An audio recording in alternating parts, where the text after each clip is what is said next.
There were a lot of people, including myself, who were outraged at what happened to Sandy Bland down in Texas. And we now have a very unsatisfying conclusion to that case. I'll tell you about that in a second. But in case you don't remember, Sandy Bland had been pulled over, and this is what happened to her. Step out of the car. No, you don't have the right. Step out of the car. You do not have the right to do that. I do have the right. Now step out or I will remove you. I'm going to drag you out of here. So you're threatening to drag me out of my own car? Get out of the car! And then I will light you up. Get out! Wow. You're about to break my wrist. Can you stop? You are about to fucking break my wrist. Stop moving. Stop now! Stop it! Now, that all began because she wouldn't put out a cigarette in her own car. She had every right to smoke that cigarette, but you know the biggest crime in America is disrespecting a police officer, at least according to police officers. And you heard him say there, "I will light you up."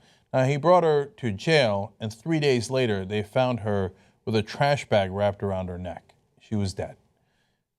There was an investigation into what happened, and then a grand jury in Waller County, Texas, to see if any of the officers should be indicted. And they just decided, no, there will be no indictments.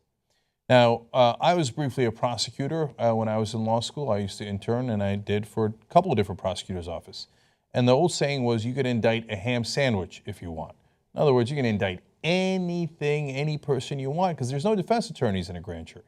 But somehow, you just can't indict a cop almost anywhere in the country. Now, Waller County, Texas, where they couldn't get this indictment, is a place where a couple of years ago, they wouldn't let black people be buried next to white people. Isn't that amazing? Not a couple of decades ago, a couple of years ago. I'm not sure if you could do it today. So there is a deep racial history there. Now, were the cops guilty? Did they have either deliberate indifference to her, as now a lawsuit from the family claims, or was it even worse? The really sad reality is we'll probably never find out.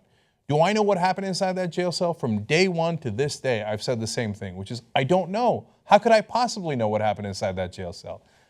Do I trust the investigation that happened there to tell us if we really got justice? No, I do not. But now that there is no indictment, the final judgment on the police who manhandled Sandy Bland and then had her die in their jail cell is that there will be no final judgment. So, was justice served? Unfortunately, in this case, it is entirely possible that we will never know.